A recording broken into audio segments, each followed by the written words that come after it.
You're listening to Sticky Note Conversations with Erika Washington. Way below acceptable. Way below acceptable. On this week's episode. So for me, organizing is really about reorganizing, shifting that power balance to recognize that when we come together and are clear on our demands, we can actually reorganize that power dynamic to where we have the power. Way below acceptable. Hey there, Sticky Note listeners. It's your host, executive producer, and Sticky Note conversation creator, Erika Washington.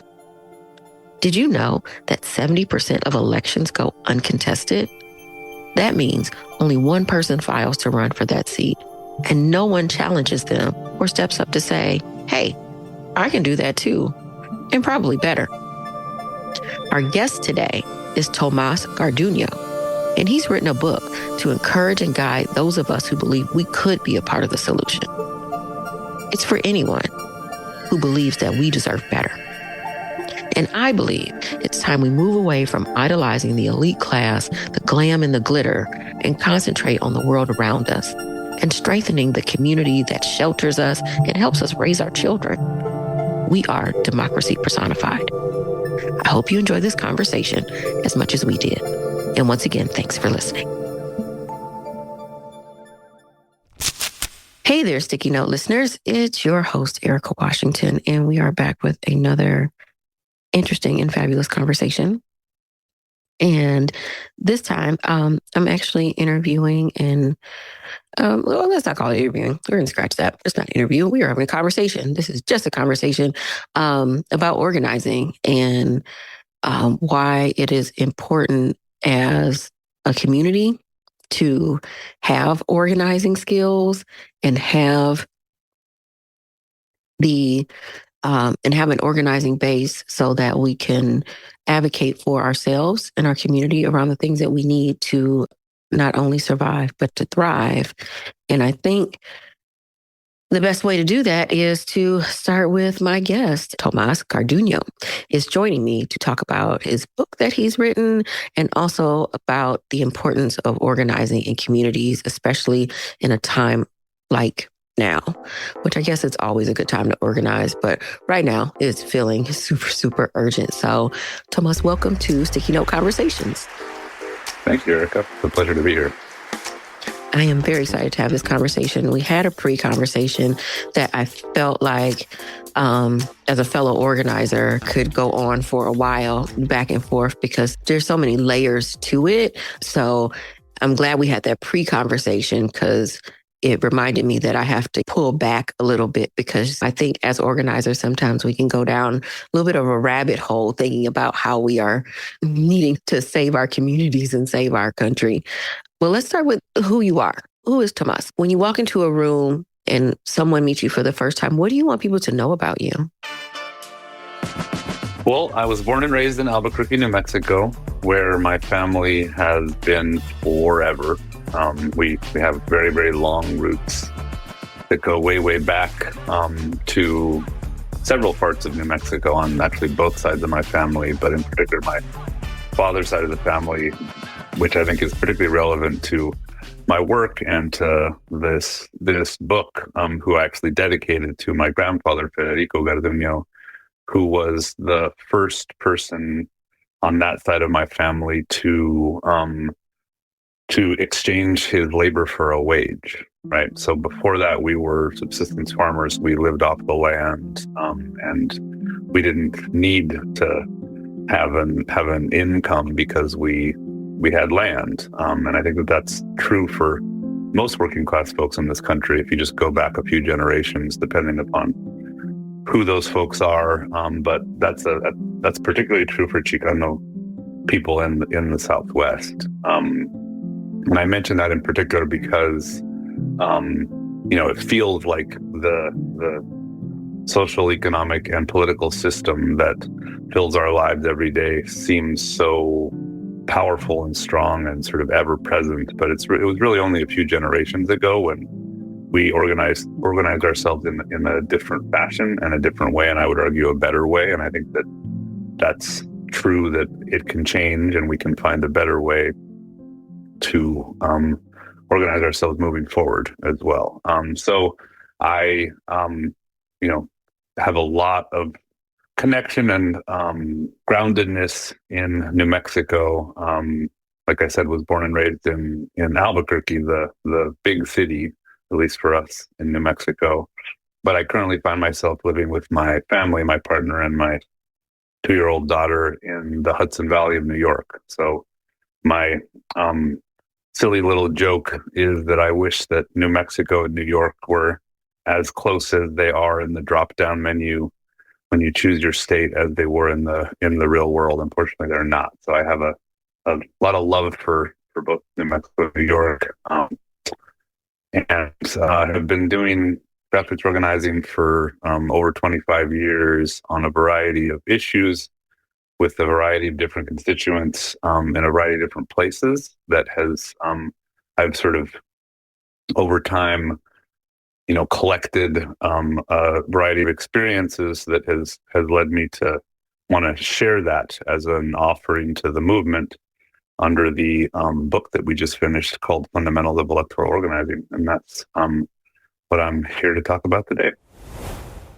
I think there's something really special about being able to say you're from a place that you can still physically go to that holds so much ancestral memory for you. I think to say that your family can go back so far and say, this was our land and this is what we did, because it's something I can't do. So I just imagine what that feels like and what home feels different for you, and it smells different because it's in you, it's in your DNA. Was it hard to leave? It was. It's interesting because we actually just spent a year there so that my daughter could be close to my parents before she starts school. And I think a lot of people just sort of assumed that when we were going back there to visit that I would never leave.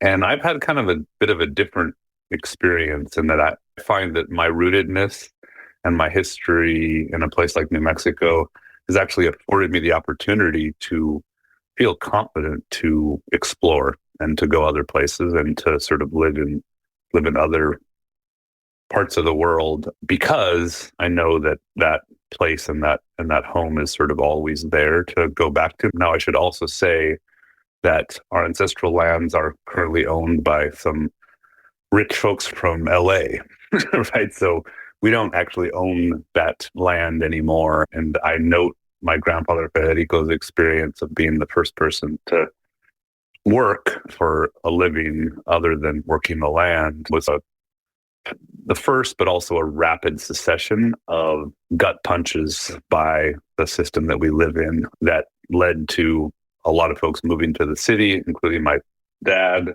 moving away from and losing some of that ancestral knowledge of farming and working the land. And then here I am, third generation, that can go drive by our ancestral land, but it's owned by somebody that was able to bring their capital from LA and into New Mexico, which is true. I'd like to say that one of the first phases of gentrification was folks from California or New York moving to New Mexico and buying up a bunch of land, right? So that while I still know that history, it's also one of dispossession, oppression, and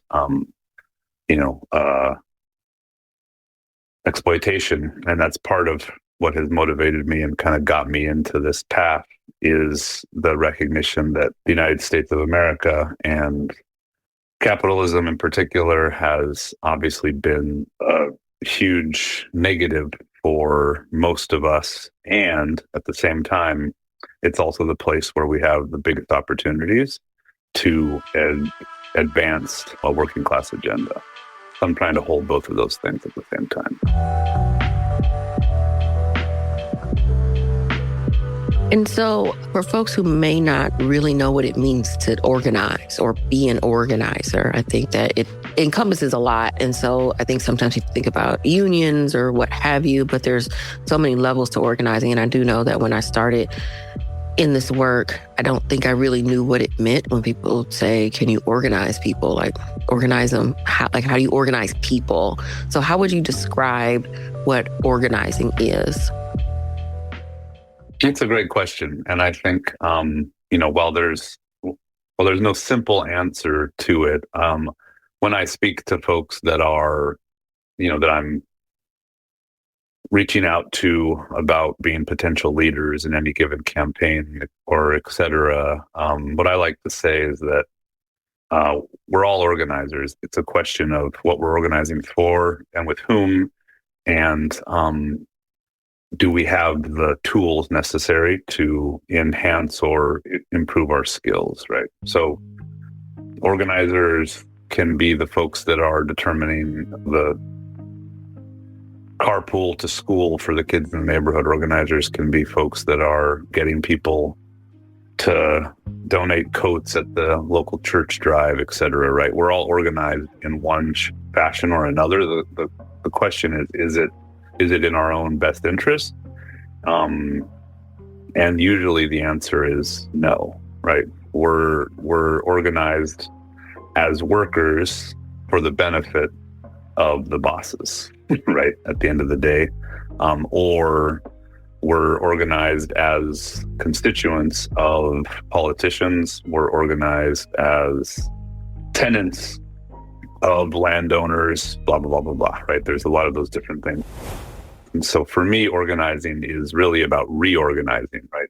Shifting that power balance to recognize that when we come together, speak with one voice, and are clear on our demands, we can actually reorganize that power dynamic to where we have the power instead of whoever it is that's holding power over us. And so I think it's really kind of common sense at the end of the day that speaking from like a working class perspective, that we are the majority and that we ought to be the ones in power. If we believe in democracy, which I do, and which our country at least claims to, then really from an electoral organizing standpoint or in the electoral arena, all of our elected officials should be working class people, and very few, if any, are. And that's really what we're talking about when we're talking about electoral organizing, is bringing people that have a common economic interest together to act in concert, in this case, vote in our own best interests, and to have an opportunity to vote for somebody that is going to represent our interests once they're elected. And that takes a lot of work in preparation to have the conditions necessary to achieve those goals. And that's part of why we wanted to release this book so early on, right? Elections are every year. If people didn't know that, from school board to county commission to state legislature to Congress to president, there are elections every year, sometimes multiple times a year, depending on what state you're in. But this year in particular, the congressional midterm elections are critical to shifting power away from this brutal regime that we're under. And so that's why we wanted to get this book out as soon as possible to prepare us for leading to November and the midterm elections in Congress in particular. That's kind of what we have our eyes set on, is flipping Congress in November so that we can blunt as much as possible the most authoritarian tendencies of the Trump administration. You're listening to Sticky Note Conversations with Erika Washington. And so you mentioned democracy. And it's a question I ask everyone to define. What is democracy to you? And do you think we currently have it? I like to break the term down, right? So it's demos and kratia, both Greek words. Demos means people, and kratia means rule or governance. So it's the rule of the people at the end of the day, right? And so then the question is, who are the people? In this case, that's the United States of America. Those are the residents of this country, and more particularly, based upon our Constitution, the citizens that can vote. And who makes up that citizenry? Well, most statistics show that about 10% of the U.S. population is wealthy or well off. So that leaves the rest 90% of us, of the working people, working class folks. So 90% of this country are working class people. Those are the people, and those are the people that should be governing. And so democracy is working class power. I think that's the most distinct answer I've gotten thus far in all the episodes. When you speak about the we, the us, the people who have this power, how do you suppose we speak with one voice when it feels like the majority of folks have different agendas or things that are at least at the top of one person's agenda versus this community is at the top of this one? Like, how do we have democracy, and how do we move forward in this one voice when it feels like there's a lot of off-key notes being sung at the same time? Yeah, I think that like you basically honed in on the key challenge to building working class power in this country. I believe that the elites, the Epstein class, the billionaires, the oligarchs, whatever term you want to use for these folks, have deliberately divided us up into a variety of little subgroups based on things like identity, things like where we live, things like your sexual orientation, variety of other things, and sort of encouraged us to lead with those things instead of seeing ourselves as fundamentally working people, and creating the divide between working people and the ruling class as that core tension that we're trying to resolve, because they know that in that framework, they're always going to be the minority, and we're always going to be the super majority. But when you sort of peel people off based upon ethnic or racial identity or gender or sexual orientation or whatever, place, etc., they're able to kind of keep us divided, right? And so that is the core challenge, because there is, within that 90% of the working class in this country, there are a lot of different experiences and perspectives, frankly, many of which I personally wouldn't agree with, right? However, when it comes to sort of governance and how our government functions and who it functions for or against, I think if we could hone in on some of the core like material interests of most people, food, housing, healthcare, education, some of these core things that are necessary to have a good life, and like you said in the opening, to thrive, hopefully, not just survive, but actually thrive, that most of us share that common interest.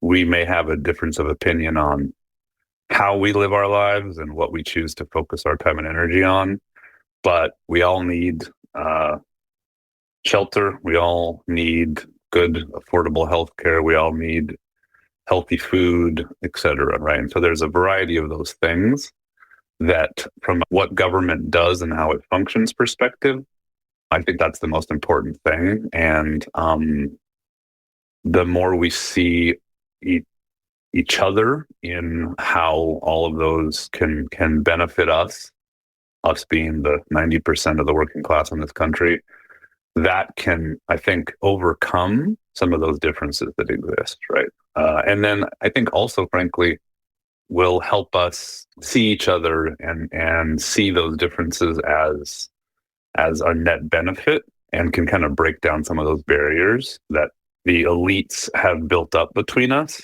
and see those as adding to the sort of core cloth of us as a country, instead of being seen as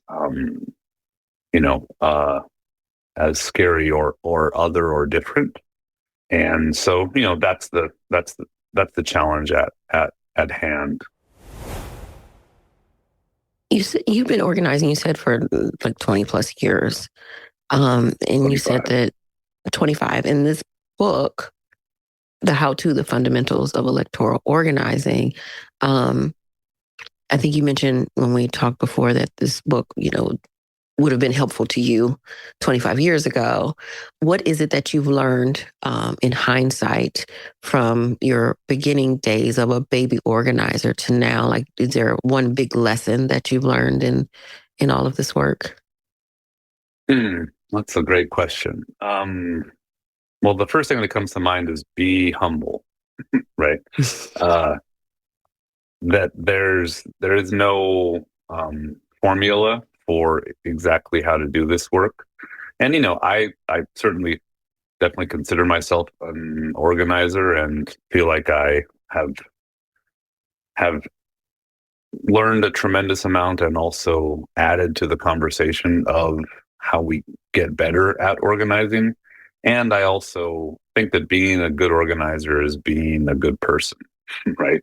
Is doing what you say and saying what you do at the end of the day, right? But in the realm of organizing, which is to say social change and bringing people that have a shared challenge and purpose together to address whatever issue it is that they're working on together, is that you never know what's going to happen, right? And things change on a dime. And so whatever your plan that you had developed was based upon, those conditions can shift in a moment. And so I think like the biggest lesson is to always first be humble, period, always. And then two, always take into consideration the time, place, and conditions that you're operating in. And that you want to do a fairly periodic reassessment. You don't want to be changing your mind every day or every week or maybe even every month, but periodically, whether it's quarterly or every 6 months, whatever time period feels right for the world that you're operating in, is to just do a little bit of a gut check on the time, place, and conditions that you're operating, and ask yourself, is this plan still relevant, or does it need to be updated, changed, and shifted? So that's kind of lesson 2, is use the lens of the time, place, and conditions that you're organizing in. And then I guess 3, I would say that like the core lesson that I bring to my work and that I share with others is to be courageous. And actually the final chapter of the book is entitled Risk and Courage. So to take risks and be courageous. That if you were to sort of chart working class history of this country, I think every time when the lives of our people have improved, it's because somebody took risks and somebody, or many people,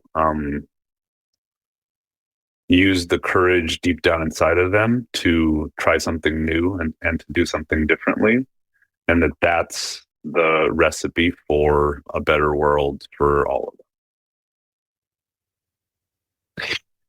And so would you say that the book is for the new organizer or for a more seasoned person who's been maybe doing the work for a while and needs a refresher or needs additional information in order to move further into the work? Yeah, so I wrote it for all working class people who want to organize other working class people in our shared interest of building political power, whether that's a brand new organizer that wants to, get their first lesson in the fundamentals, or that grizzled organizer like myself that, oftentimes we start to operate on autopilot a little bit, or sort of on gut. And it's always good to kind of go back and give yourself a little bit of a refresher to remember that while a lot of this is art, a lot of this is science too, right? There are some core tools that, if deployed correctly, can make your life a lot easier, and make the likelihood of your success a lot higher. And then also you can sort of build upon those fundamentals to then let your gut, let your intuition guide you a little bit more. So really my hope is that this guidebook is accessible to a brand new person that's never been involved in politics or in organizing or in the social justice movement, but that is just sick and tired of being ignored, left behind. Yeah, exactly.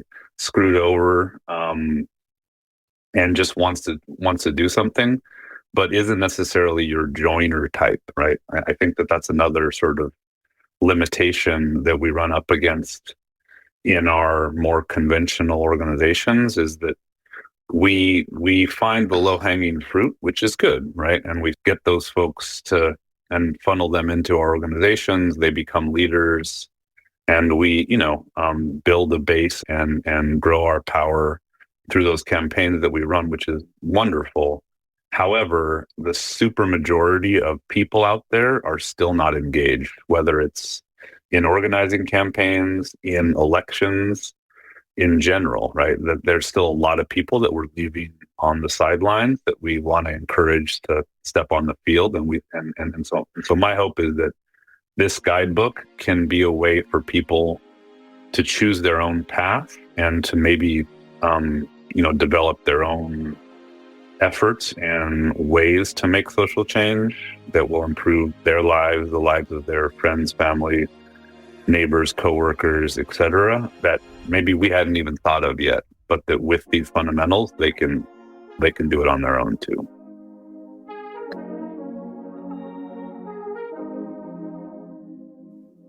Yeah, what do you say to the people who say, well, I'm not political. I don't get involved in politics? I say I don't blame you. I wish I wasn't either. Unfortunately, the harsh reality is that we are being acted upon, whether we like it or not. And that's actually, I sort of speak about this in the first chapter called Why Electoral Organizing. And I give kind of an example of a few different people that folks may or may not agree with. But the thing is that they were political actors, right? Whether you agree with somebody like Donald Trump, or somebody like Bill Clinton, or somebody like Malcolm X, they're all political actors that understood that we need to take action to achieve our goals, right? And so anybody who wants something needs to take action to accomplish whatever that is that they're wanting to accomplish. And politics is an arena where you can take action to accomplish your goals, right? It's not the only one, but it is a pretty critical one. And, I think another thing that I speak about in the book is that I totally appreciate folks feeling like politics is broken. Frankly, I think it is broken. It's broken for working people. I was going to ask how is it broken? What broke it? Or was it ever actually a whole piece? Sure. Well, so yeah, what I mean is that it doesn't work for working people. It actually works really well for the well-connected and the wealthy. And that's, I think, how it was designed, frankly. And the opportunities for it to work for working people, I think are actually really, really significant. And that if and when we are able to get more people involved and begin to exert that working class power, which is to say democracy, I think it will actually show how much more it can improve for all of us, right? But to your question, what was the electoral system created for and who was it created for? Obviously, we understand that when this country was founded, it was not for most of us. And through struggle over, centuries, we have gained significant ground. While it's been not a direct line forward, there's been wins and losses and many steps forward and many steps backward that I argue in the book that when we're talking about place, which is to say the United States of America, this is still the largest, most diverse country where the most people have the most rights than anywhere else in the world currently. And so, simply put, the United States of America is worth fighting for. And it's actually a place where we have an opportunity, in particular within the electoral system, and that we have an advantage because we are the majority of the people if we act and vote in unison and in unity. And then I guess the last thing I'll say is that what really motivates me and why I wrote the book around electoral organizing in particular, because there are a variety of other types of organizing. You named some, union organizing, immigrant organizing, mutual aid organizing. There's a variety of different types of organizing, tenant organizing, etc. The reason I focused on electoral organizing is because it is probably one of the arenas that is in decline, frankly, right now. Right, that if we're not careful, we will lose our democracy, and our elections will become more and more challenged and undermined. And if we lose our ability to determine our elected leaders through elections, then it's just straight up warfare, right? We will be in a war. Now, for a lot of us, it's felt like that all the time, and to varying degrees, that is true. However, we are not set up to engage in a war with our opposition right now, and the electoral arena is a much better theater to operate on than a literal war. Well, speaking of war and bombs being recently dropped in Iran, you mentioned earlier, and it made me think about this, about risk and being courageous.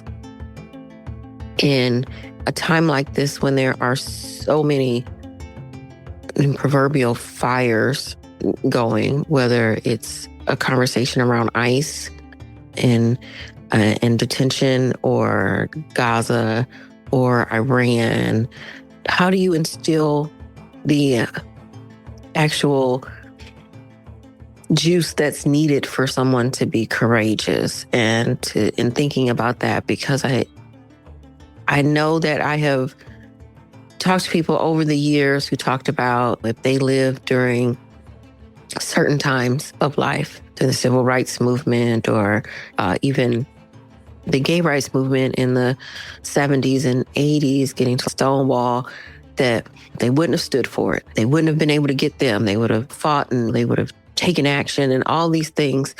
And now here we are. And there are plenty of people who are taking action. Minnesota, in particular, Minneapolis, they've shown a lot of courage. They've also come together and they've organized and they have put together systems that actually have been put together for a while in order to provide mutual aid for folks. But then there are other places that haven't had, I want to say they haven't had the opportunity, but they may not have had the issue that have caused them to already have some sort of an infrastructure together. Whereas Minneapolis, I think over the course of George Floyd and other things, they have been triggered to do things over the years. Where do people find this courage that is needed to organize and to fight back and remind themselves that they are the democracy and that we are a democracy that has to be constantly in motion? Yeah. I think it really depends. I mean, from one person to the next, it's going to be different things. But I think whatever we long for, and oftentimes that's some form of connection or recognition, is a good place to start, right? Whether it's you're longing for your child to have a better education, whether it's you're longing for your parents to grow old in a healthy environment and a place where they're taken care of and have their healthcare needs met, whether it's you're longing to explore your passion, but being stuck in a dead-end job just to pay the bills. There's a variety of things or you're longing to explore the world and travel and move and see different places, but not having the economic means to be able to do that. I think whatever motivates you to get up in the morning, I think is usually a good place to start, right? Is to sort of find that courage.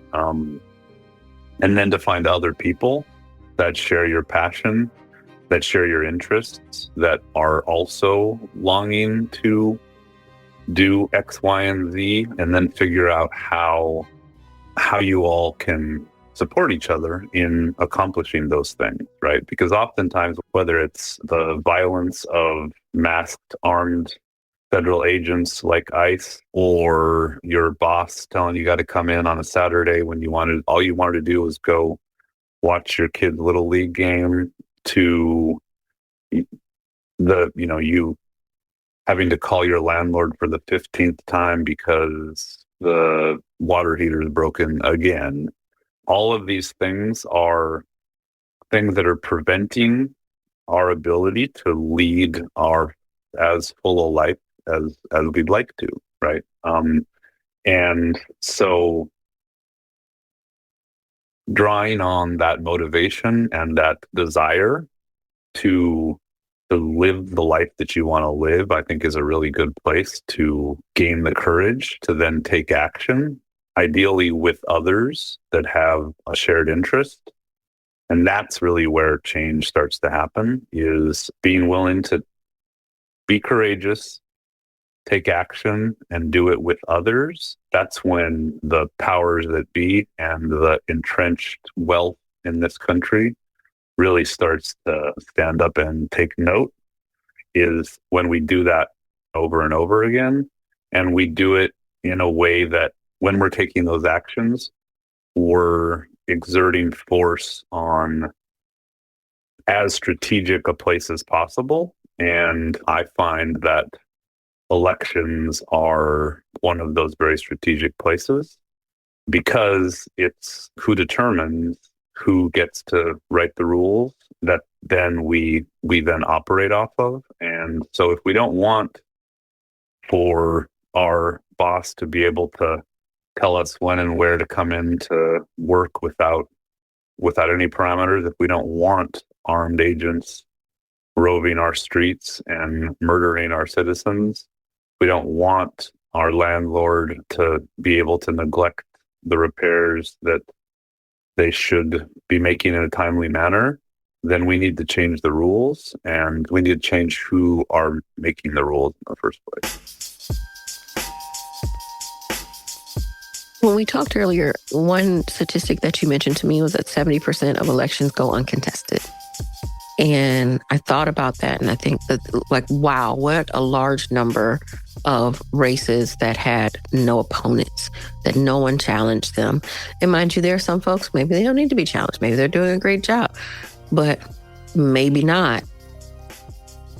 How do we change that? And how do folks who maybe have never even thought about getting into politics, deciding they want to, step their foot in the race, knowing that it is a big thing to do, to make that decision, to decide to run for office and be a public servant. Some are paid, some are not, and all of them are thankless at some point or another. So How do we encourage the folks who do have the grit and the tenacity and the courage to stand up to then run for office? Yeah, so that statistic I try to share anywhere and with anybody that's willing to listen. Again, just to state it very clearly, 70% of elections in the United States of America go uncontested. That is through the 2024 cycle, right? Or during that cycle. So that means that the supermajority of our elected officials haven't heard from their constituents in a concrete, specific way. Maybe since the first time that they were elected, but certainly not this last election cycle, right? And so, what that says to me is that we don't have a functioning democracy, right?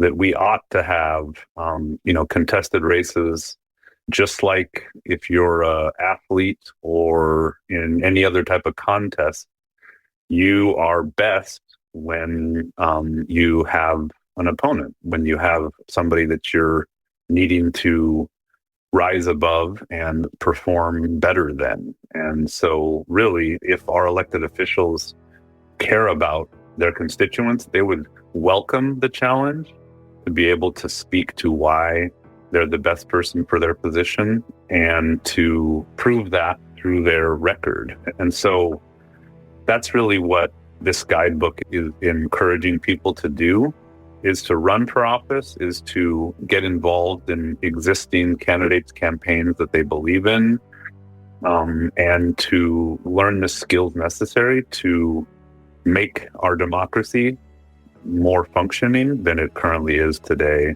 And so while not everybody's going to want to choose to run for office, there are a variety of leadership roles that are critical to play in any given electoral organizing campaign that people can fill. One story that I detail in the book is that, in an electoral organizing campaign that I was running for a candidate for Albuquerque City Council, we had a bunch of people that believed in the candidate, but that had a variety of skills, or better yet, didn't like doing certain things and liked doing other things. And all of those roles are critical in strengthening our democracy and changing that statistic of 70% of races going uncontested to lower and lower, to where most races are contested, and that we have a robust civic society where people are debating ideas, and that the person that has the best ideas for their constituents in their place rises to the top and receives the most votes, right? And so in that example, in the Albuquerque City Council, we had one person that all they wanted to do was do data entry. They would not get on the phones or go on the doors. Well, perfect, because data entry is critical, right? We need to use limited resources, both human and money, as efficiently as possible. And so knowing who we've spoke to and who we haven't spoke to, who's with us and who's against us, helps us use that limited amount of time and resources most efficiently. And so we need people that are good at data and tech. We need people that are, for example, your best spokesperson is your candidate, right? And so making sure that their time is used as efficiently as possible. We had somebody that similarly that didn't want to knock on doors or make phone calls, but was willing to drive around and be the navigator for the candidate, right? And that just made that candidate's time at the doors that much more efficient, because there was somebody to drive them to the next door, especially in very rural turf, depending upon what your district is. And then, of course, there's all the people that can speak from their own experience of why they care about this particular race or this particular candidate, and they can go out and speak to those voters in their neighborhoods and say, hey, I live 2 blocks down the way. I work at the local factory, and this is why I care about this race, and this is why I'm supporting this candidate. And what do you care about? What do you want to change in your community?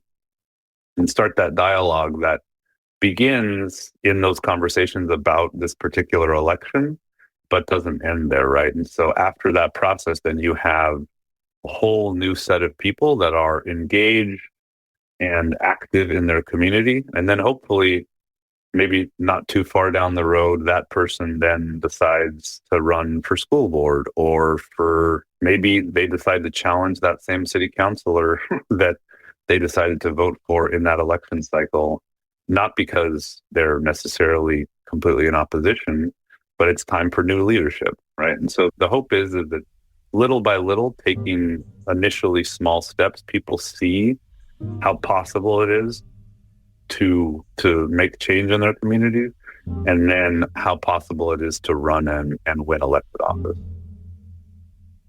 So basically, there's a skill set for everyone. And so there's somewhere for everyone to get in where they fit in to be a part of this work. And they don't need to be afraid to volunteer or raise their hand because they may not know enough about the work or politics.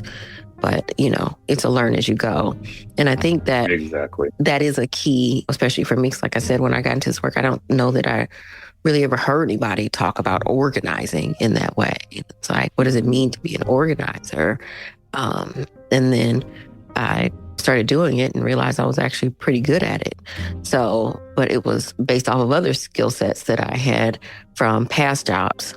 And I tell people all the time, waiting tables and being able to juggle multiple customers at the same time, being a flight attendant, all these things have built upon my background in journalism, and wanting and being interested in listening to people and their stories is also really important, because people just want to be heard a lot of times. So if we can be that listening ear and help and show them that their struggles and their stories and their experiences matter just as much as everyone else's, that right there gives people a sense of belonging that then will hopefully bring them in to want to then do the same with someone else. So, it is about being a good person.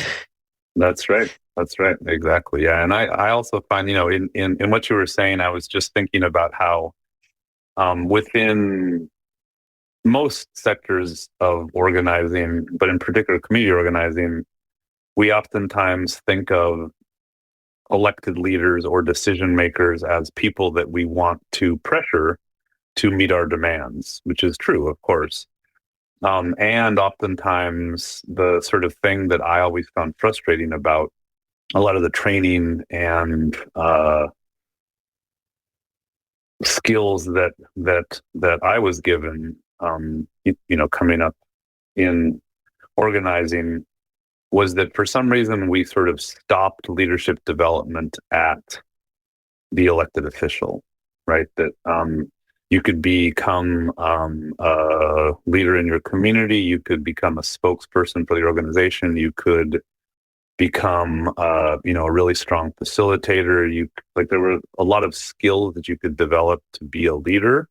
And for some reason, we always left off the table the idea of running for office. And so what I'm trying to do here is to include that into the range of skills that we ought to see as leadership skills for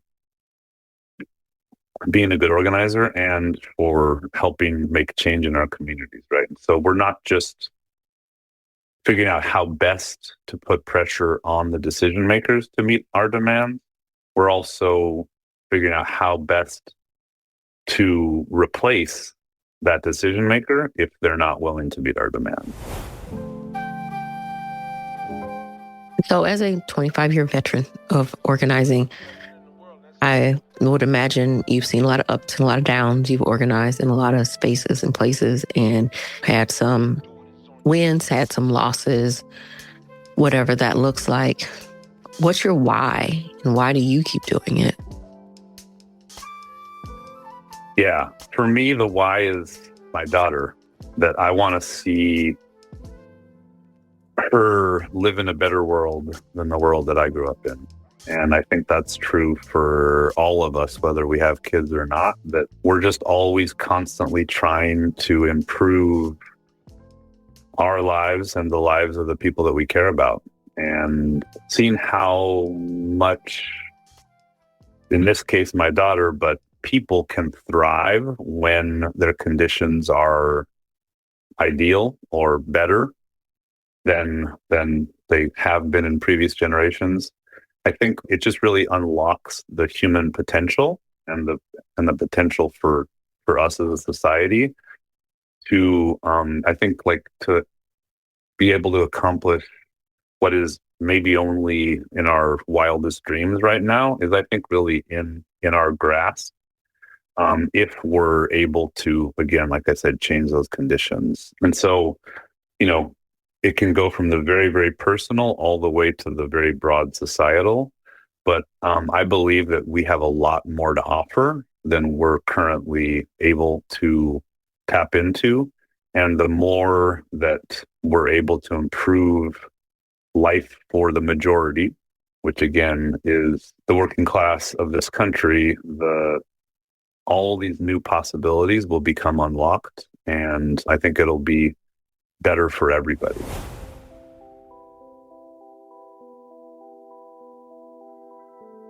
Thinking about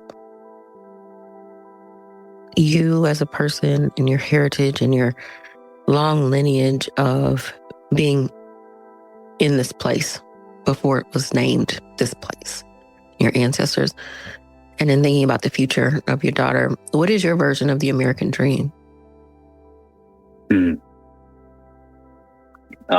I think it's a real democracy. One that works for the people, and where the people are the ones that govern. And that goes for not only in the political arena, but also the social and economic arena, right? That we are ensuring that the resources are much more evenly distributed, that they benefit the whole and not the few, and that the more we move in that direction, the more that everybody feels a part of this experiment that we call America, right? And I totally understand why a lot of people are skeptical of that, given the origins of this country and the current state that we are in. And I still believe that this is the best place to put our energy to try to help us accomplish what can be an America for the many, if not all of us, where everybody can say, I'm American, and feel proud of that, and also be respected and included by others when that term is used, regardless of background, regardless of where they were born, regardless of all of these other aspects, and that those differences are respected and appreciated and seen as making our country stronger for everybody. Do you feel like an American? I do. Some days I'm embarrassed by that, and some days I'm proud of that, frankly. But you got to take the good with the bad. And again, on both sides of my family, we go back a long ways in this place.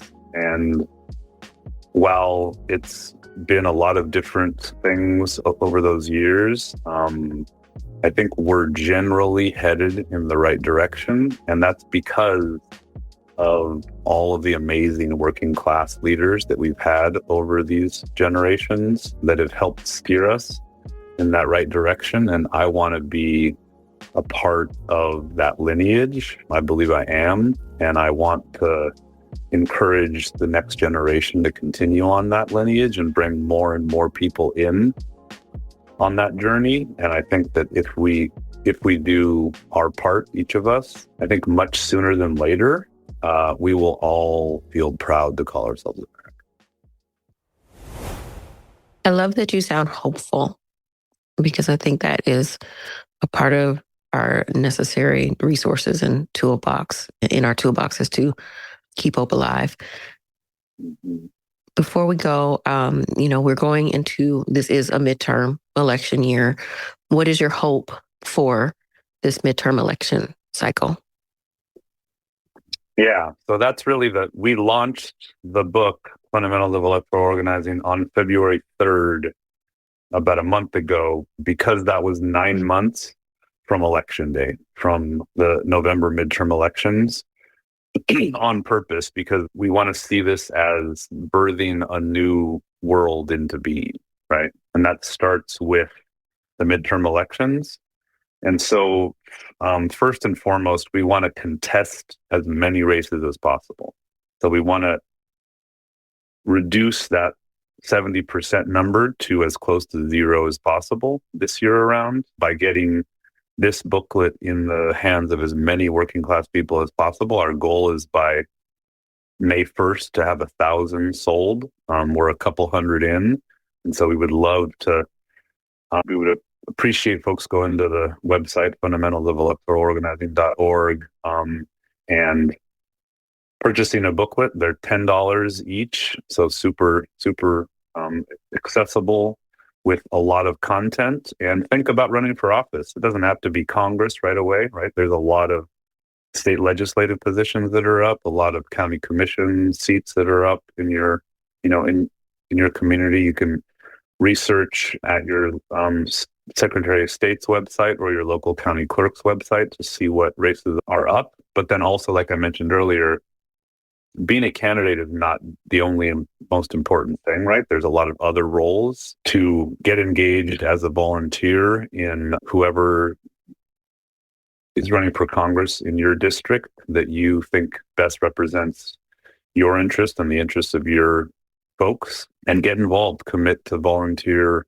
2, 3, 4 hours a week or a month, whatever you're able to do. But the point is just to get in the game, right? To move from being a bystander to being an actor, to being a player on the field in whatever way you feel makes the most sense. And the more people that do that in critical swing districts in particular, the more likely we are to end up with a better set of congressional representatives. Ideally, that we're able to flip Congress from being majority Republican to being majority Democrat. And that affords us the ability to have the checks and balances necessary for our democracy to function better. I won't say well, but at least better, and headed in the right direction. And again, will serve as a check on what oftentimes feels like the runaway authoritarian tendencies of the Trump administration. So that's the real sort of specific kind of nitty-gritty short-term goal for this year in the midterms, is so that, frankly, Mike Johnson loses his job. Right? That's what we want. We want the Speaker of the House to be a Democrat and, likely to be Hakeem Jeffries. Some folks may know who that is. Some folks may not. While he's not perfect, I can promise you that he is much more interested in the lives of working people than Mike Johnson is. And so, we start there at step one, and then hopefully we can continue to move towards having a democracy that actually works for working people. Because, like I said earlier, and I think this is critical for all of us to remember, every single political district in this country, from school board to Congress, is majority working class. And so if we are to have a democracy where our representatives represent the majority of the people in their district, then every single one of our representatives should be working class. I appreciate you, and I appreciate your time. I appreciate your thoughtfulness and commitment to organizing and putting together this book. I think we will make sure that there is a link in the show notes so that folks can find the book, Fundamentals of Electoral Organizing. You can go to fundamentalsofelectoralorganizing.org and purchase the book yourself. And it is $10. And it's not a long book, so you can finish it and take notes and go back. I think it was less than 80 pages, if I'm not mistaken. So that's right.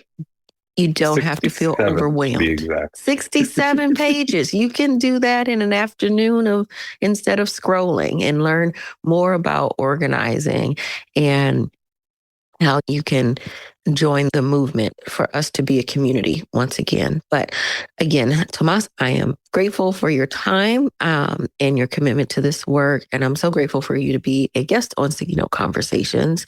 And I hope that we can help you get to that goal of selling 1,000 books and getting this into the hands of those who are ready for that next step, but maybe weren't sure what it was. So yeah, thank you for being here. Thank you so much, Erika, for the opportunity. It was really wonderful chatting with you, and look forward to continuing to head in the direction of a better world for all of us.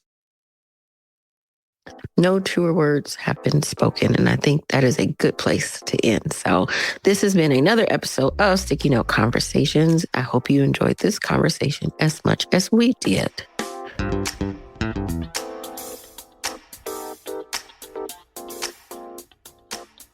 Thanks for listening to Sticky Note Conversations with Erika Washington. Hosted and executively produced by Erika Washington. With editing by Black Gypsy LLC. Special thanks to KUNV 91.5 in Las Vegas. This show is powered by Make It Work Nevada, a project of Tides Advocacy.